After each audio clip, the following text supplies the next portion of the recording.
Ila, lama sabactani. Dios mío, ¿por qué me has desamparado? Cristo está en el huerto, ¿no? En Getsemaní. Y dice, que pase esta copa de mí 3 veces. ¿Qué significa la copa? Bueno, Él no quería ir a la cruz, o Él no quería sufrir los clavos, Él no quería sufrir los azotes, Él estaba temblando porque la cruz romana fue tan horrible. ¡No! Tengo una pregunta. ¿No es cierto que muchos, miles de discípulos después de Cristo, discípulos de Cristo, murieron en cruces? ¿No es cierto? ¿No es cierto que la historia nos dice que muchos de ellos se fueron a su cruz cantando himnos y con gozo? ¿Vas a decirme que los discípulos de Cristo tienen más coraje que Cristo mismo? ¿Que los discípulos de Cristo pueden sufrir los látigos romanos? Y los discípulos de Cristo pueden morir en la cruz cantando himnos, pero el capitán de nuestra salvación está en un huerto escondiéndose, orando con angustia, que pase esta copa de mí. ¿Tú de verdad crees que Cristo tenía miedo de una cruz? ¿De clavos? Pero es lo que predicamos, ¿no? Es un evangelio romántico. Cristo el mártir. Cristo no tenía miedo de los romanos, ni del látigo, ni de la corona. Estudia la Biblia con una concordancia, busca la palabra copa. Voy a resumir todo lo que los profetas dicen acerca de la copa de Jehová. Jehová básicamente diciendo, por causa de la iniquidad de las naciones, por causa de su rebeldía, yo voy a darles la copa de mi ira. Ellos van a tomar la copa y van a morir. Y en la cruz, Cristo no tenía miedo de clavos. Él sabía que en la cruz Él iba a llevar nuestro pecado, iba a estar separado de la presencia de su Padre, y todo el enojo, todo el aborrecimiento, toda la ira de Dios que nosotros debemos sufrir por toda la eternidad en el infierno, Cristo iba a sufrir. ¿No has leído? Mas quiso quebrantarlo, Jehová quiso quebrantarlo.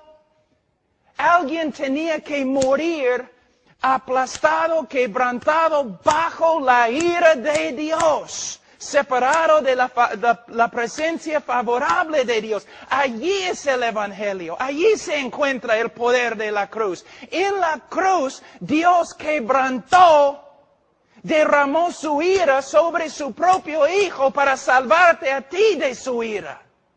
Alguien tenía que morir así. Desde el comienzo de la creación y antes de la creación, Dios el Padre, Dios el Hijo, Dios el Espíritu Santo existieron en un compañerismo absolutamente perfecto y lleno de gozo. Una comunión perfecta, pero la primera vez en la cruz la comunión se destruyó porque el Hijo amado de Dios llevó nuestro pecado y Dios ni podía mirar a su Hijo porque Él llegó a ser pecado y más, Él llegó a ser una maldición ante Dios. Tenemos un evangelio ahí, donde parece que el hombre es víctima de todo, y que Dios no puede vivir sin el hombre, y que el hombre, si Dios no puede ganar al hombre, Dios está allí llorando, no tocando la puerta de su corazón y todo lo demás, pero no es así. Tenemos un Dios que ha hecho una obra de salvación, solo por medio de la gracia, no por causa del hombre, sino a pesar del hombre. Él está sentado sobre el trono. Él ha enviado embajadores de paz para decir a todo el mundo, vengan ustedes a mi cena. Si no vienen, hay juicio. Y Él puede salvar al hombre solo por medio de la cruz del Calvario. Solo por medio de la cruz. Ila, lama sabactani. Dios mío, ¿por qué me has desamparado? El Padre desamparó. La palabra también significa abandonó, rechazó, Es una palabra muy fuerte. Muchos predicadores dicen, Dios miró desde el cielo y miró a su Hijo y Él no podía soportar ver el sufrimiento de su Hijo y por eso simplemente no podía ver. Es una mentira, no es lo que la Escritura dice, es una mentira. La Biblia dice que Dios no podía mirar a su Hijo y desamparó a su Hijo. Dios abandonó a su Hijo. La pregunta es, ¿por qué? ¿Por qué? Vamos a Salmos 22 y vas a ver por qué. Versículo 1. Dios mío, ¿por qué me has desamparado? ¿Por qué estás tan lejos de mi salvación y de las palabras de mi clamor? Es su queja. Dios, ¿por qué me has desamparado? El Mesías en la cruz está clamando a Dios, ¿por qué me has desamparado? Versículo 2. Dios mío, clamo de día y no respondes, y de noche no hay para mí reposo. Da un argumento allí en versículo 4. En ti esperaron nuestros padres, esperaron y tú los libraste, clamaron a ti y fueron librados, confiaron en ti y no fueron avergonzados. Cristo está diciendo, en toda la historia de Israel, cuando un hombre justo clamó a ti, tú lo salvaste. Pero yo, tu Hijo, tu Mesías, yo clamo desde la cruz, pero me has desamparado. ¿Por qué? La respuesta, versículo 3, pero tú eres santo, versículo 6, mas yo soy gusano y no hombre. Dios desamparó a su Hijo en la cruz, porque en la cruz su Hijo Santísimo llegó a ser pecado, la cosa que Dios aborrece y condena. Para salvarte, alguien tenía que morir en tu lugar como una abominación, una maldición. Cristo, cuando llevó nuestro pecado, su comunión con Dios fue destruida. ¿Por qué? Él había llegado a ser pecado y Dios ni puede mirar el pecado. Él llegó a ser una maldición. Mira en Gálatas capítulo 3, muy rápido. Gálatas capítulo 3, versículo 10, dice, porque todos los que dependen de las obras de la ley están bajo maldición, pues escrito está, maldito todo aquel que no permaneciere en todas las cosas escritas en el libro de la ley para hacerlas. Nosotros, ¿qué dice la Biblia secreta de nosotros? Malditos. Malditos ante Dios por causa de nuestro pecado. Pero ¿qué pasa? Versículo 13, Cristo nos redimió de la maldición de la ley, hecho por nosotros maldición.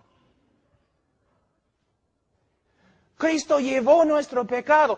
Todo el aborrecimiento y enojo de Dios contra nosotros fue dirigido a Cristo. Como la serpiente en el desierto. Como el cabrío. Los judíos salían, pusieron las manos sobre el cabrío. Simbólicamente, ¿no? Pasando su pecado, el pecado del pueblo, sobre el cabrío. Un cabrío muere. El otro cabrío sale fuera de las puertas de la ciudad, cortado de la comunión con Dios y el pueblo de Dios. Salió al desierto para morir, para salvarte. Tú mereces pasar toda la eternidad fuera de la presencia favorable de Dios en el infierno. Para salvarte, alguien tiene que morir bajo la ira de Dios, cortado de la presencia favorable en tu lugar. Es lo que Jesús hizo. Abraham tenía que llevar su único hijo y sacrificarlo. Y Abraham tiene el cuchillo. Y se rinde. Va a matar a su hijo. Pero mientras está bajando la mano, Dios, ¿no? Le restringe. Agarra. No. Y tú dices, ay, qué bonito la historia. No, terminó bonito. No terminó. Porque miles de años después, Dios agarró el cuchillo puso su mano sobre la cabeza de su único Hijo Jesucristo y lo mató.